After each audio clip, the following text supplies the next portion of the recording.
Wakaf adalah suatu konsep di mana seseorang menahan suatu barang atau harta untuk kemudian disalurkan manfaatnya dengan tujuan mendekatkan diri kepada Allah.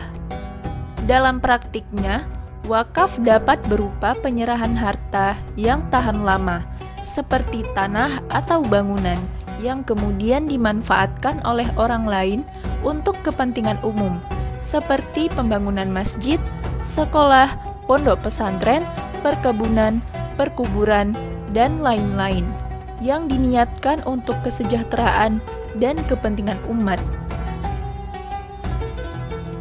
Namun dalam praktiknya, banyak terjadi sengketa tanah wakaf di Kota Medan dengan pengembang yang disinyalir tidak kuatnya legalitas atas tanah wakaf, sehingga kekisruhan muncul melahirkan demonstrasi penolakan di tengah-tengah umat Islam. Perlu diperhatikan bahwa hari ini yang memperhatikan ataupun yang mengurusi masalah tanah wakaf ini itu berada di bawah Badan Wakaf Indonesia atau BWI, ya kan? Di kantor KUA itu hanya pelaksana. Makanya tadi ada yang disebut dengan rekomendasi.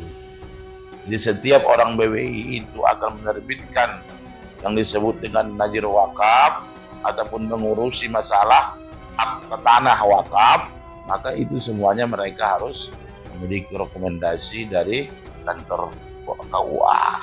Dan kantor KUA juga setiap ada surat dari masyarakat itu harus senantiasa mengindahkan farat ataupun diketahui oleh lurah setempat.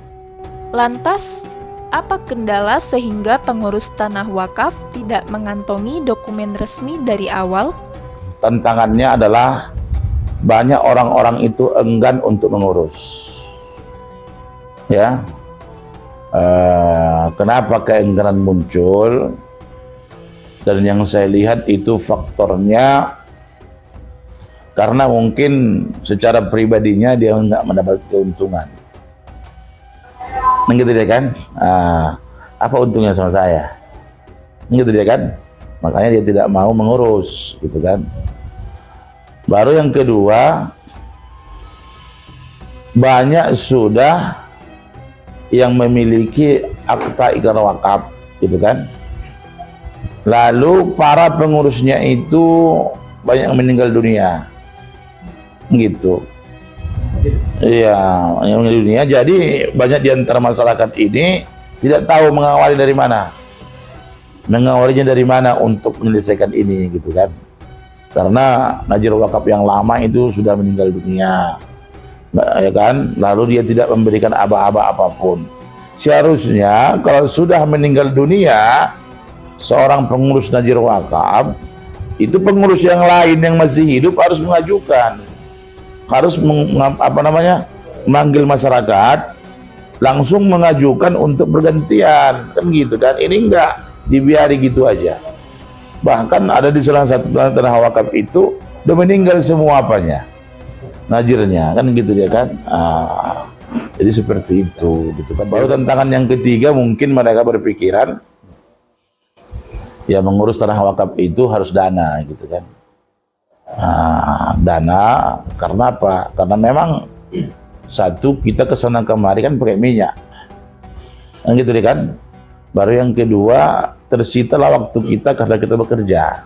Berikut cara membuat akta ikrar wakaf atau AIW, akta pengganti akta ikrar wakaf atau APAIW adalah dengan cara datang ke KUA di tempat domisili dengan membawa persyaratan sebagai berikut. 1. Surat kepemilikan tanah atau sertifikat tanah yang mau diwakafkan.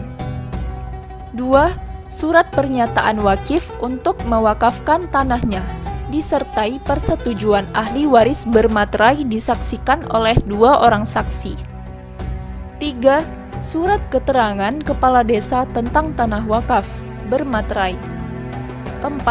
Surat keterangan dari kepala desa atau lurah bahwa tanah tidak dalam sengketa.